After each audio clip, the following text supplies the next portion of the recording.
नमस्कार, आप देख रहे हैं एसपीएन 9 न्यूज़ और मैं हूं आपके साथ नेहा। देखिए यहां पर आपको बता दें कि महाराष्ट्र की सत्ता में अभी भी कुछ ना कुछ कमी नज़र आ रही है। लेकिन अगर यहां पर बात करें कि महाराष्ट्र में मंत्रिमंडल का विस्तार तो हो गया है, लेकिन अभी भी वहां पर कुछ ना कुछ अनबन देखने को मिल रही है। आखिर क्यों? ऐसा क्या है महाराष्ट्र के अंदर, महाराष्ट्र की राजनीति में कि अभी भी वहाँ पर जो आपसी कलह है वो खत्म होने का नाम नहीं ले रही है। देखिए यहाँ पर अगर बात करें कि सुप्रीम कोर्ट का फैसला आने पर क्या होने वाला है, क्या वो उद्धव ठाकरे की तरफ का फैसला होगा या फिर एकनाथ शिंदे की तरफ का फैसला होगा। इन्हीं सारे मुद्दों पर आज बात करने के लिए मैं आपके साथ यहाँ पर मौजूद हूँ और मेरे साथ मेरी सहयोगी मेघा भी इस मुद्दे पर बात करने के लिए यहाँ पर मौजूद है।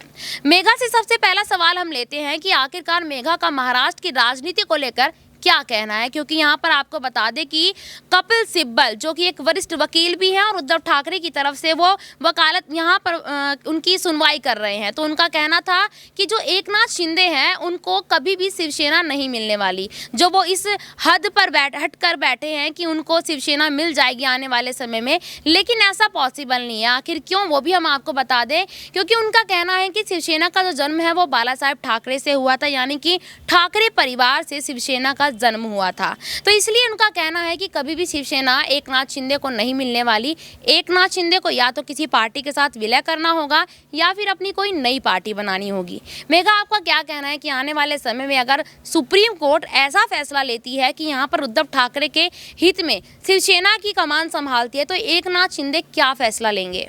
देखिए, अभी एकनाथ शिंदे की जहाँ तक बात है, वो सत्ता तो छीन ही चुके हैं यहाँ पर उद्धव ठाकरे के यहाँ से। कहीं ना कहीं कुर्सी छीनने की भी कोशिश हो चुकी है जो कामयाब रही, और उसके बाद अब यहाँ पर जो शिवसेना पार्टी है उसे भी छीनना चाह रहे हैं। लेकिन जो कोर्ट में मामला अटका हुआ है, कहीं ना कहीं जिस तरह से दिन पर दिन जो सुनवाई हो रही है, उस सुनवाई में हक कहीं ना कहीं यहाँ पर जो पल रहा है वो उद्धव ठाकरे का भारी दिखाई दे रहा है। सुनवाई जो हक में आ रही है वो उद्धव ठाकरे की है। तो ऐसे में मुश्किलें यहाँ पर एकनाथ शिंदे की बढ़ सकती है। जो दावा यहाँ पर शिवसेना के चिन्ह को लेकर या शिवसेना पार्टी को लेकर यहाँ पर जो ठोक रहे थे यहाँ पर एकनाथ शिंदे, मुझे लगता है कि ये अब उनके ऊपर ही भारी पड़ने वाला है, क्योंकि अयोग्यता के ऊपर भी सवाल उठ रहे हैं विधायकों के और इसकी सुनवाई भी चल रही है। वहीं मंत्रिमंडल विस्तार को लेकर उनके खुद के विधायक नाराज है। तो ऐसे में कहीं ना कहीं चारों तरफ से घिरे हुए एकनाथ शिंदे, और यहाँ पर देखा जा रहा है कि उद्धव ठाकरे इस पूरे मौके का कहीं ना कहीं फायदा उठा सकते हैं, क्योंकि पलड़ा अभी उद्धव ठाकरे का भारी है। बिल्कुल, यहाँ पर जैसे मेघा बताती आ रही है कि पलड़ा यहाँ उद्धव ठाकरे का भारी है,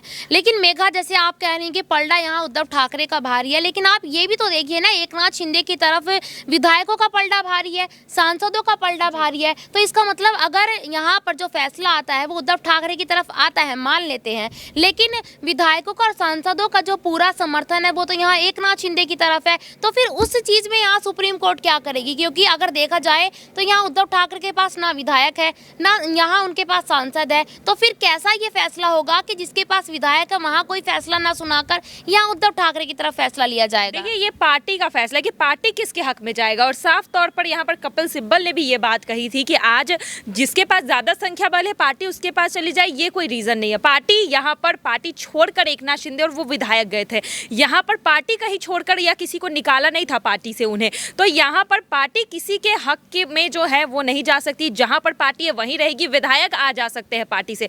तो ये मुझे भी लगता है काफी वैलिड पॉइंट है कि आज अगर आपको पार्टी से दिक्कत है तो आप पार्टी छोड़कर चले गए, लेकिन आप पार्टी को अपने साथ ले जाओगे, ऐसा हो नहीं सकता। भले ही आपके पास जो है आज विधायकों का बल ज्यादा है या फिर यहाँ पर सांसदों का बल ज्यादा है, लेकिन पार्टी एक नींव पर रखी गई थी, वो नींव आज भी बरकरार है, और पार्टी में कई लोग जो है आज भी शिवसेना के साथ जुड़े हुए हैं। आपने शिवसेना के साथ बगावत कर शिवसेना छोड़िए, शिवसेना ने आपको नहीं निकाला था। तो ऐसे में आप शिवसेना के ऊपर कैसे दावा ठोक सकते हैं कि शिवसेना हमारी है क्योंकि हमारे पास ज्यादा विधायक है? तो ज्यादा विधायक के अधिकार पर मुझे नहीं लगता है कि किसी को भी पार्टी दे देना सही होगा। यहाँ पर एक तो आपने बगावत भी कर ली है, यहाँ पर बीजेपी पार्टी से जाकर हाथ भी मिला लिया, अब आपको पार्टी भी चाहिए।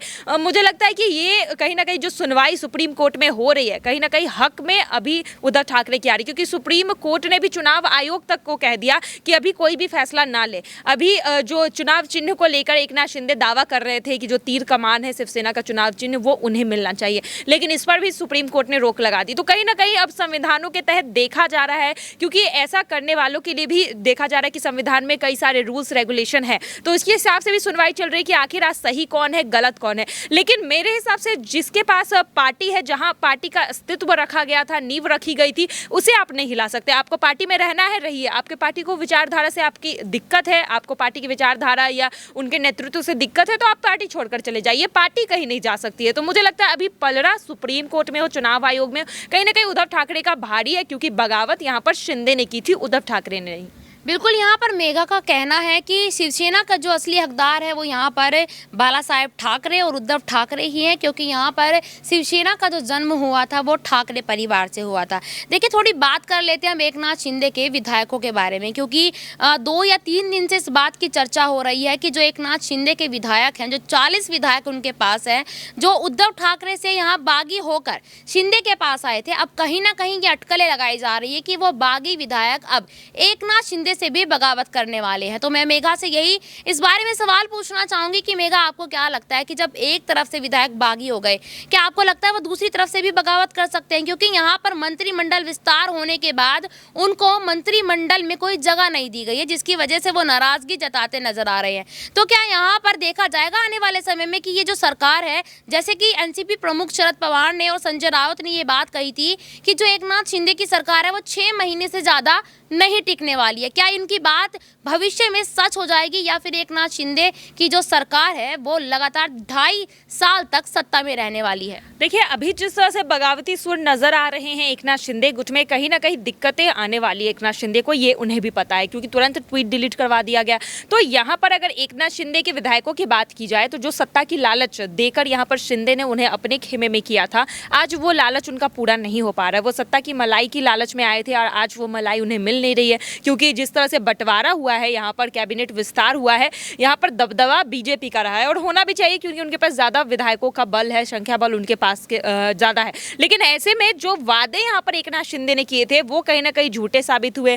जिन मंत्रियों को पहले से शिवसेना में जगह थी, आज उन्हें वो जगह नहीं मिली है मंत्रिमंडल विस्तार में। तो ये लाजमी सी बात है कि वो नाराज तो जरूर होंगे, और नाराजगी में देखा भी जा रहा था कि अब कहीं ना कहीं आवाज उठने लगी है। और जिस तरह से बिहार की राजनीति को देखा गया है, अब और भी लोग जो है अपनी आवाज उठाने में डर नहीं रहे, विपक्ष हो चाहे आज एकनाथ शिंदे गुट के लोग हो, भले इस आवाज को अभी दबाया जा रहा है, लेकिन एक बार जो बगावत कर सकता है वो बार बार भी कर सकता है, एक बार जो पलटी मार सकता है वो दूसरी बार भी मार सकता है। तो यहाँ पर ये बात अच्छे से एकनाथ शिंदे को भी पता है कि आज जो लोग यहाँ पर हमारे साथ सत्ता की लालच में आए थे, जब दूसरी तरफ से विपक्ष भी उन्हें वो लालच देंगे तो वो जरूर उस खेमे की तरफ रुख करेंगे। और कहीं ना कहीं उद्धव ठाकरे ने भी वो दरवाजे खोल कर रखे हैं, जिस तरह से उनके बयान आए हैं कि मतोश्री के दरवाजे जो है हमेशा से खुले रहेंगे उन विधायकों के लिए। तो आज अगर सत्ता की लालच वो पूरी नहीं हो पाती है शिंदे गुट के विधायकों की, तो जरूर वो वापसी का रास्ता देखेंगे, अगर वहां पर उनके मांगे पूरी की जाती है तो। बिल्कुल, यहाँ पर मेघा का कहना है कि वो सत्ता की वापसी की जरूर देखेंगे इस चीज़ की। और देखिए, ये तो आने वाला समय बताएगा कि आखिरकार यहाँ पर